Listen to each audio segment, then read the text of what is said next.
Dimension X.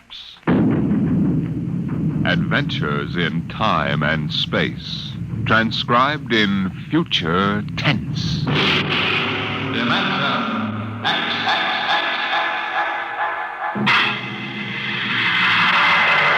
On stage tonight, Dimension X.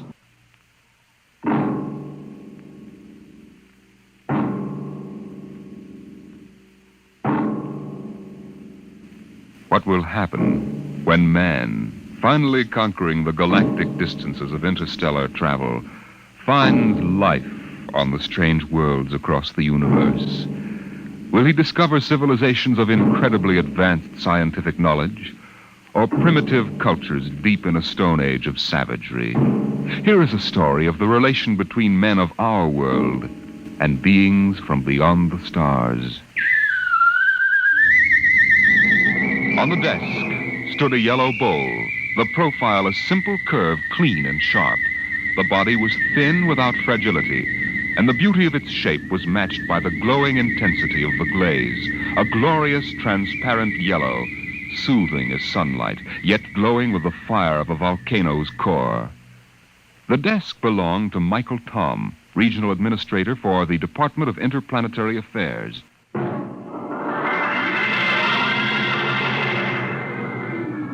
That bowl? Why, it's a souvenir. I got it many years ago on the planet Firsk. I'd been out on the Channel Planet in the Frontier Service for 19 months. When my transfer came through to Firsk, I was surprised to see that I'd been promoted 3 grades, and my orders read to report to the regional office as assistant resident. My ship came in at Penolpon Spaceport, and I was met by the office car and chauffeur.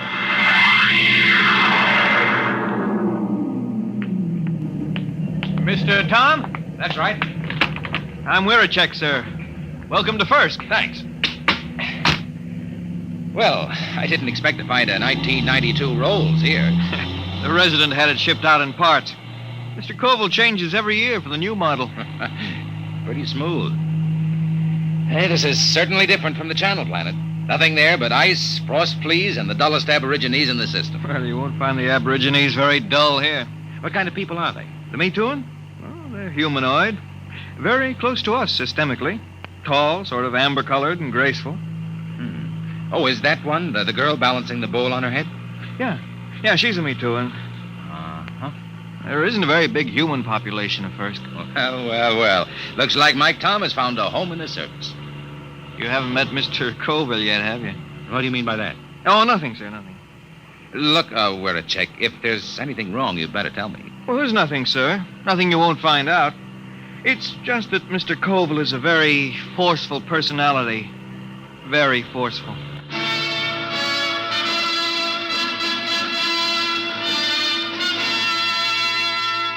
We drove through Penolpon, threading our way through narrow streets between rows of low houses of reed, parchment, and wood.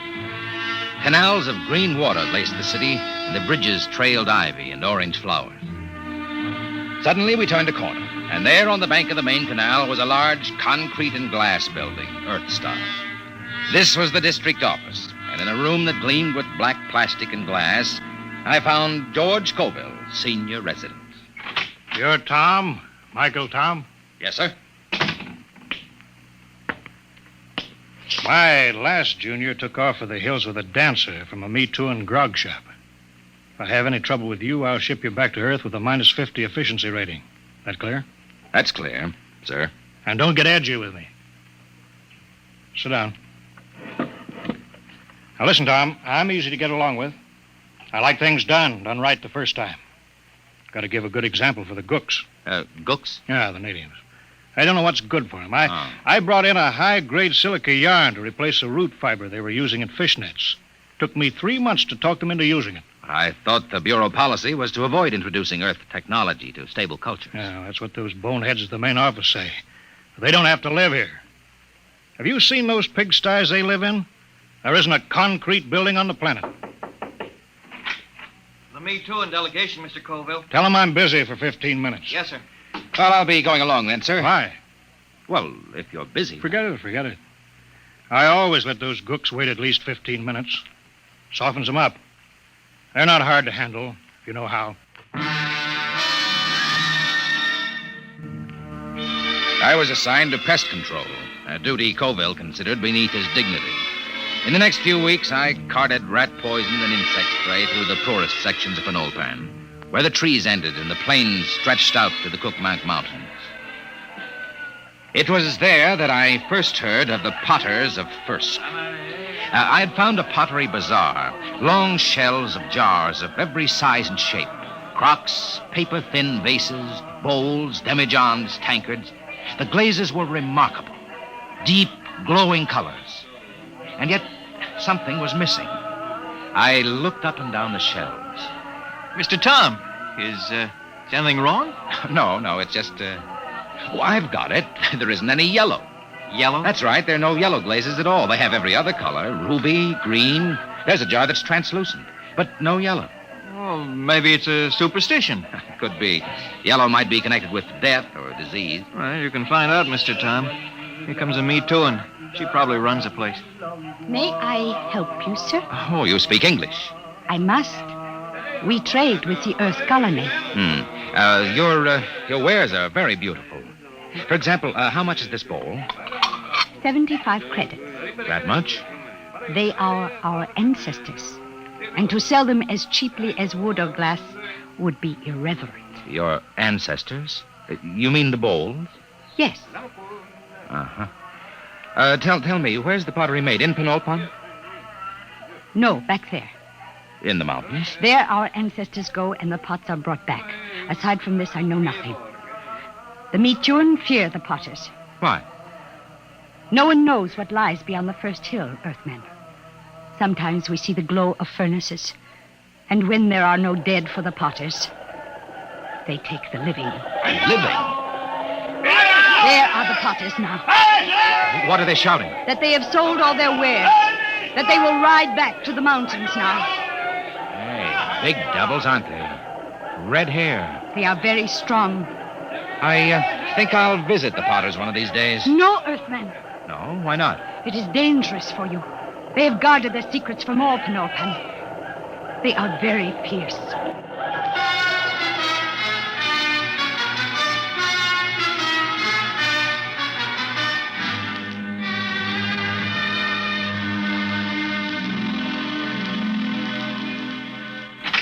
Tom, where the devil you been? I told you to get the estimates for that power plant. I put them on your desk, sir. Oh, yeah. Yeah, so you did. Say, what do you know about the Potters back in the Cookmanks, Mr. Colville? Huh?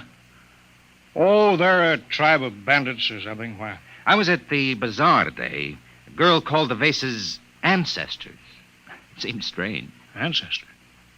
Well, it probably has something to do with religious death rites. They take away the dead bodies and cremate them for a fee or trade goods.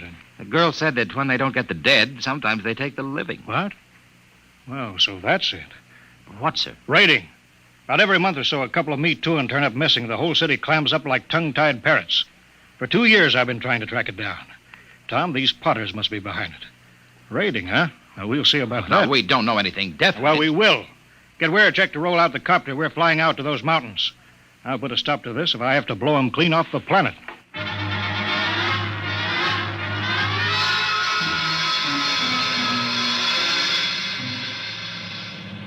We'll never find a village in that mess down there.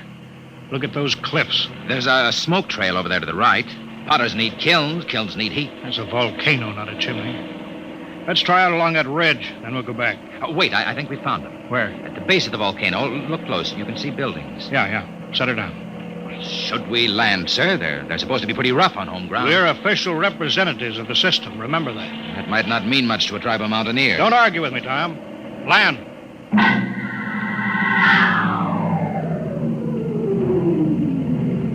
Get your pistol ready. I don't see anybody.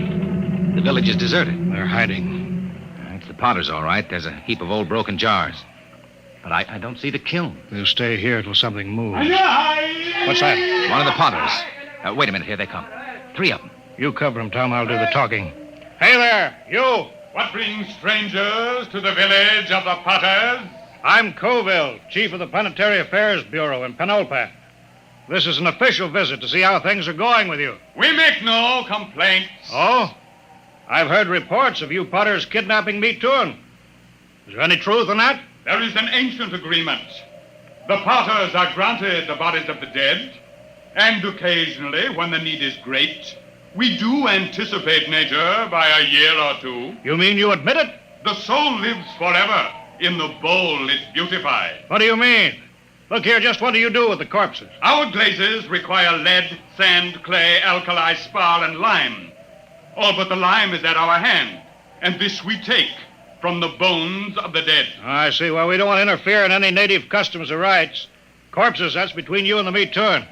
If you need lime, I can ship you in tons of it. Natural lime is a poor substitute for fresh live bones. The spirit of the person is in the bones, and it passes into the glaze and gives it an inner fire. Well, you listen to me. I don't care what you use as long as there's no kidnapping or murder. Tell me, Potter. I don't see any furnaces. Where are your kilns? Our firing is done by the great monthly burn. You mean the volcano? Yes, Earthman. Once each month, the heat roars up white and glowing. I see. Potter, why don't you ever use yellow glaze? Yellow glaze. We have no metal to give the pure, rich yellow, the color of the sun. It is strange, Earthman, that you talk of the yellow, for my people have sought the sun glaze for thousands of years. Listen, if there's any technical help you people want, that's my business. But there'll be no more murder. If necessary, I'll put a stop to the potting altogether. Your words are not friendly. Don't think I can't do it. I'll drop an atom bomb down the throat of your volcano and cave in the whole mountain. We'd better pull out, Mr. Colville. Shut up, Tom. You understand? My job is to protect everyone on this mud-hole planet, and that includes the meat tour. Get back in the copter, Mr. Colville. They're getting ugly. Fire over their heads. Keep them back. Quick, get in, sir. They're scared now, but in a minute they may jump us. All right, let's go. Don't worry, Tom. Now those cooks know who's boss. No, sir, we won't have any more trouble from the Potters.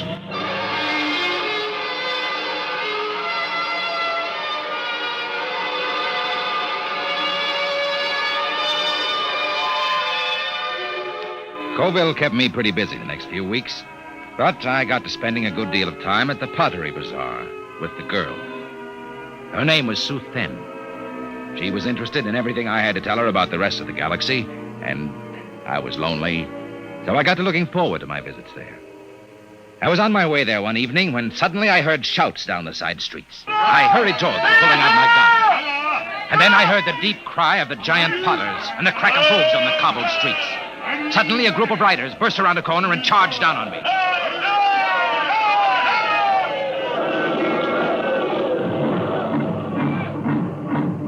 When they were gone, I hurried to the Pottery Bazaar. Sue Then was gone. Earthman! Earthman! She is not here. They took her. The Potters? She has gone to her ancestors. Did they kill her? No, they have taken her to the hills.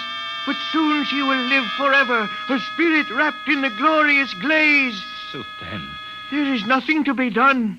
When the Potters take you, it is the end.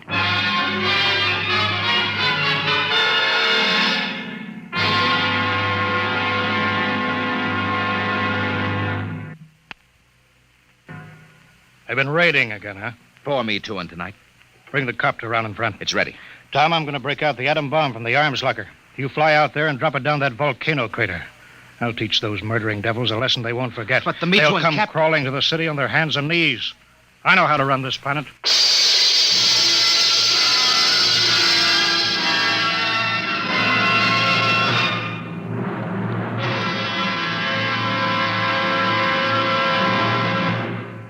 Dimension X will continue in just a moment.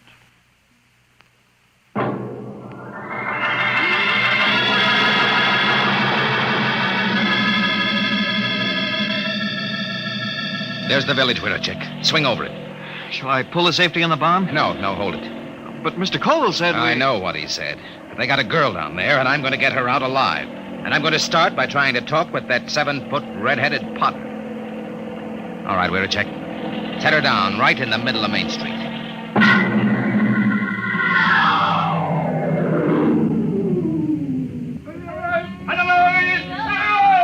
Have your gun ready, we're a check. Here they come. Tall one's the chief. So, this is the insolent lordling again. Come on, out of the copter. Good. We are in need of bone lime, and yours will suit us well. They're closing in, Mr. Tom. Prepare your soul for the great burn. Stand back. I'll kill a lot of Potters, and you'll be the first. I've come for the 4 Me Too that you took from Penolpon. You don't seem to understand that we can punish you. We can kill you before you can do much damage. We Potters do not fear death. Death is merely eternal meditation from the glass. Potter, listen to me. I didn't come here to threaten, but to bargain. You have a Me Too girl. Is she still alive? He still lives? Chief Colville gave me orders to destroy your volcano. We can do that easily. If I'm harmed, the next bomb will drop on your village. I've come down here against his orders to bargain. Bargain? With what? We care for nothing but our craft. Potter, I can give you the secret of the yellow glaze. Empty words. No, the truth. In exchange, I want the girl and the other Me Too you've stolen, and your word not to raid again. How would we get lime? We've told you we can ship it in. Pure lime, as good as yours. Do the Potters of Firsk want the yellow glaze? Why, that has been the goal of the tribe of Potters for 1,000 years. And if I show you the yellow glaze? Earthmen, if it comes clear through the burn, I agree to your bargain. If it does not, your spirit will be lodged forever in the ugliest bowl we can spin on the wheel. It's a bargain. All right, Wiracek. Disarm the bomb. Disarm it. Mr. Tom, you crazy? They'll kill us. There'll be nothing left to stop them. Nothing but the yellow glaze. Yeah, but do you know how to make it? We'll soon find out. I've been doing a little reading on the subject lately. Reading. Holy smoke. Enough, Earthman. I will take you to the potter's shed. If your glaze is the bright yellow of the sun, you live. If not, you die. Come on, Wiracek. Let's get to work. With what? You never made a glaze in your life. What are we supposed to work on now? Our last will and testament?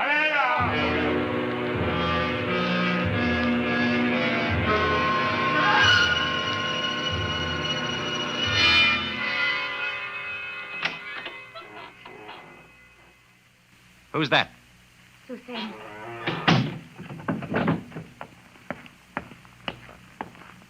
Are you all right? Yes. Why did you come? They will kill you too, Earthman. Maybe. How did you get in here? When I heard that you were here, I asked the Chief Potter to come. He said it would not matter. They would have all our bones soon. Cheerful soul. Hey, stir this, Wiracek. Yes, sir. They said you were trying to make the yellow glaze. Oh, Earthmen, we will die. This goo may turn out yellow. It had better. No one on Firsk has been able to make it. But I'm not from Firsk. Hang on, Suthan. We're not dead yet. Earthman, I am glad you came. Although I wish you had not. Suthan. All right, Wiracek. Call that redhead. Tell him I got his glaze ready. Hey! Hey, you out there. Earthman, are you ready? Here's your glaze. Test it. You have 6 bowls of glaze. I'm no potter. This stuff ought to turn out yellow, but I can't be sure in one mixture. We will coat 6 tablets, one with each glaze. Then we will fire them. How long will it take? 20 hours before you know if the burn has brought you life or death.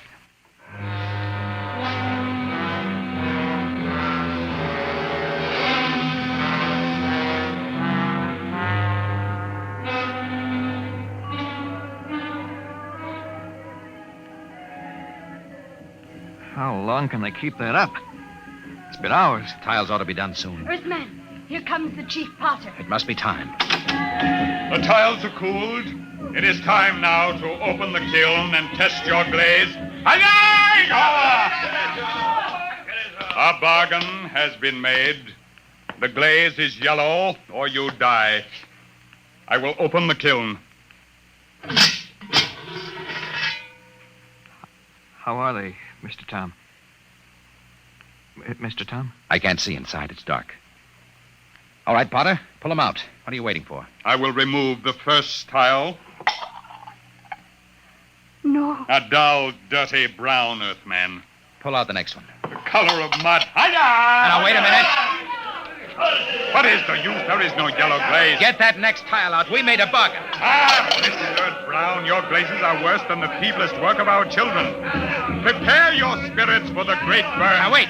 Look in there. The next tile. Get it out here. Earthman, you waste time. Well, I'll get it out myself. There, look at it. Yellow. Bright, shining yellow. There it is. The yellow glaze.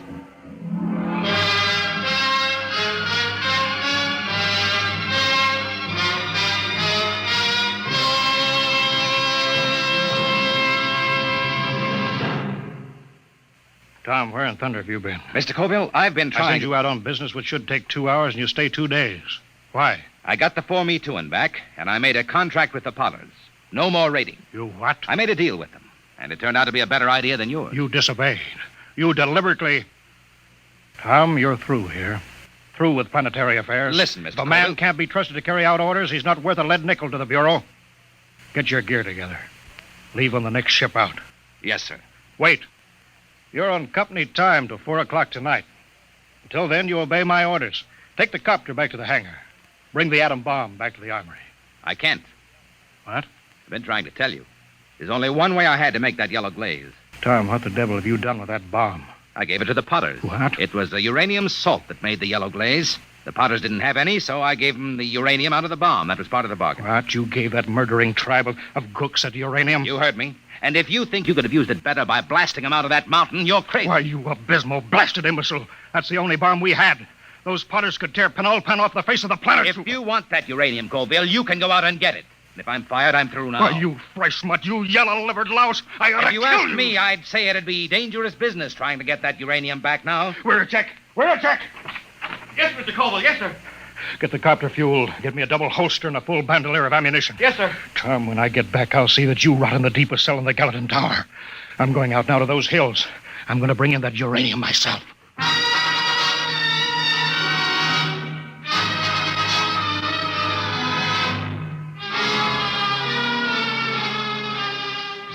Two days later, Wiracek came into my office. His face was pale, his hands shook with excitement. He's here, Mr. Tom. He's here. Colville? No, the Chief Potter. The Potter. Bring him in. Should I call the guard? Just bring him in.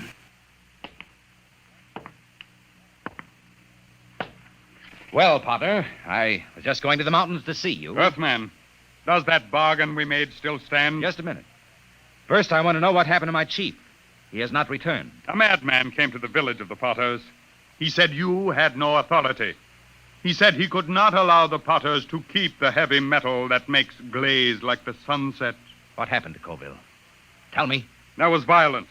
He killed 6 good wheelmen. He was captured. I come to find whether our contract is good. Captured. All right, Potter. The contract is good. It is bound by my word and by the word of my great chief back on Earth. But only if Colville is returned. He must be brought back. Good. Then to seal the bargain, I have brought you the first bowl made with the new yellow glaze. It's a beautiful vase, Potter. And now, about returning Colville. It is done. The madman is a lucky man indeed, for his spirit dwells in the brightest glass ever to come from the great burn. You mean that Colville... Here, I return him to you. The fiery soul of the madman has given luster to an already glorious glaze. He will live forever in the shining light. On the desk stood a yellow bowl, and the beauty of its shape was matched by the intensity of the glaze. A glorious, transparent yellow, fire of a volcano's core.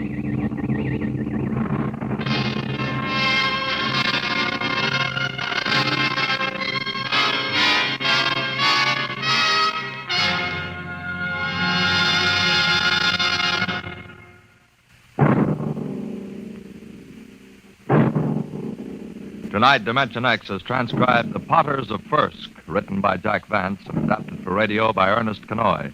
Featured in the cast were Carl Weber as Michael Tom, Wendell Holmes as Colville, and Raymond Edward Johnson as the chief of the Potters. Your narrator, Norman Rose. Music by Albert Berman. Engineer, Bill Chambers.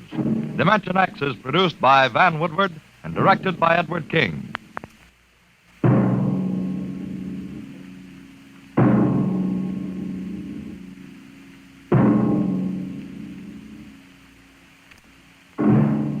On NBC.